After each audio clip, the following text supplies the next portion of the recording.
somehow the ideology that markets solve everything, that the government here has understood from the beginning that it has a major role to play.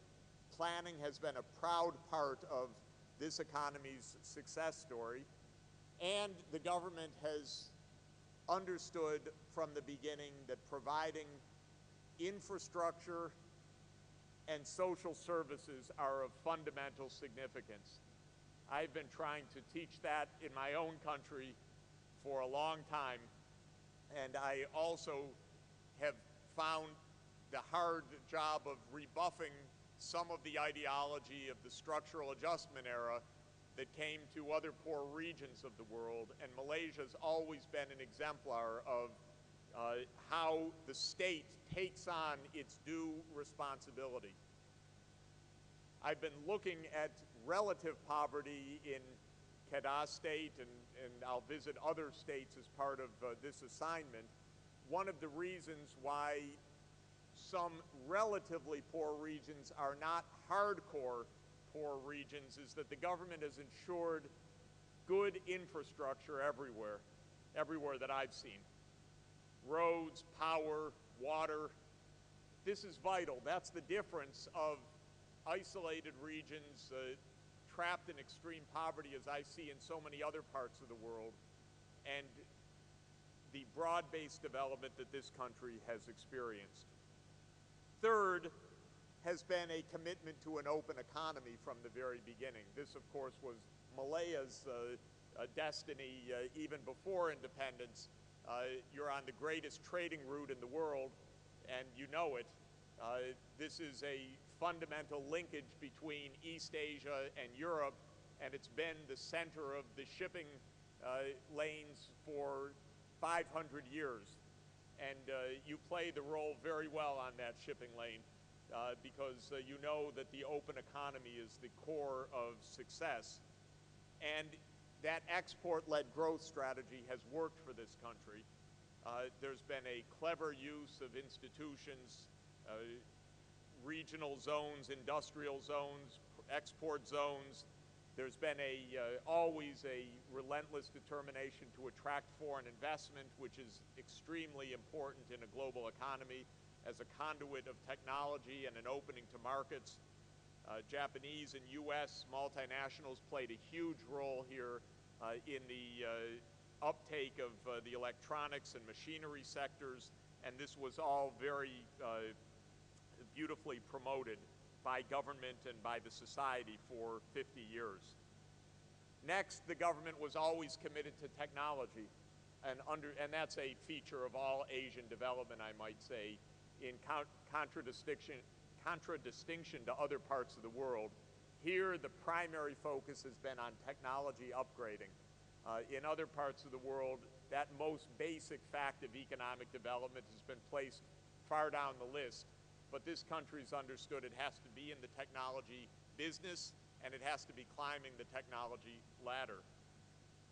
There's been a focus on regional balance, and now the northern corridor, the eastern corridor, the other corridors that are coming, this is basically a correct assessment that all parts of the country have to be part of a shared prosperity.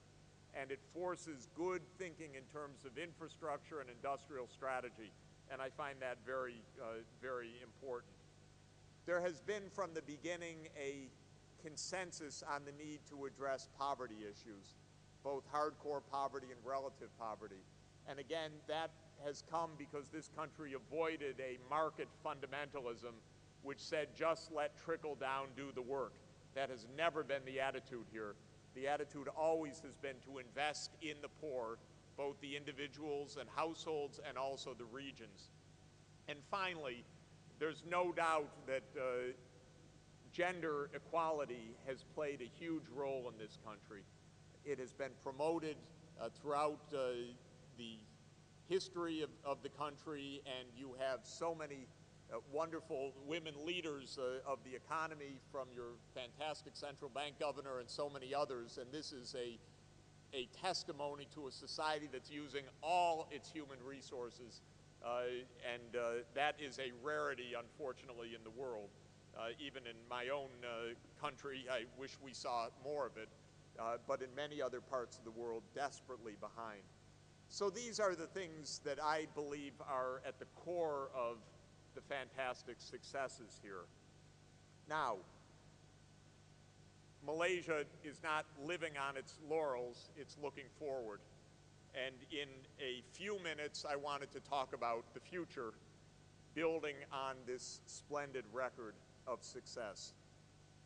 And it does seem to me that Malaysia, as a solid upper middle income country aspiring to high income status in little more than a decade, and one that will achieve that certainly, still has some pretty challenging tasks ahead. And if you'll forgive me, I just wanted to share a few perceptions of what some of those challenges are. I think from the pure economic side, nothing is more important than the continuing mastery and advance of technology, becoming a high technology society and a high technology economy, and basically an innovation economy. And in this regard, I would say that while Malaysia's made some progress, it certainly is not yet there. I was looking this morning at patent registrations, for example, in the United States by different countries in this region. And in 2006, the patents that were granted, for example, to South Korea numbered 5,908 patents. To Taiwan, 6,360 patents. To Israel, 1,218 patents in the US. Singapore, 412 patents. Malaysia, 113 patents. That's by far not the bottom of the list, but it also shows that Malaysia has been, and in a way continues to be, a technology importer more than an innovator. That's not quite fair because there's lots of innovation going on.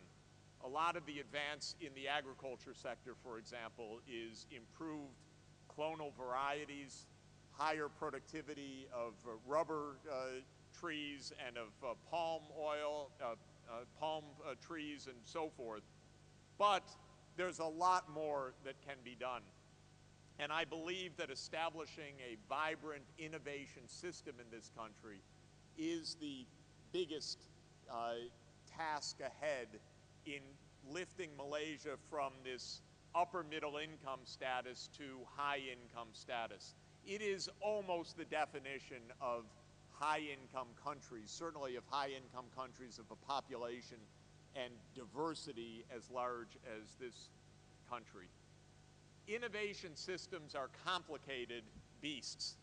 They actually fit the pragmatism of this country because innovation systems do not just rely on the private sector, they don't just rely on the public sector, they don't just rely on the academic sector.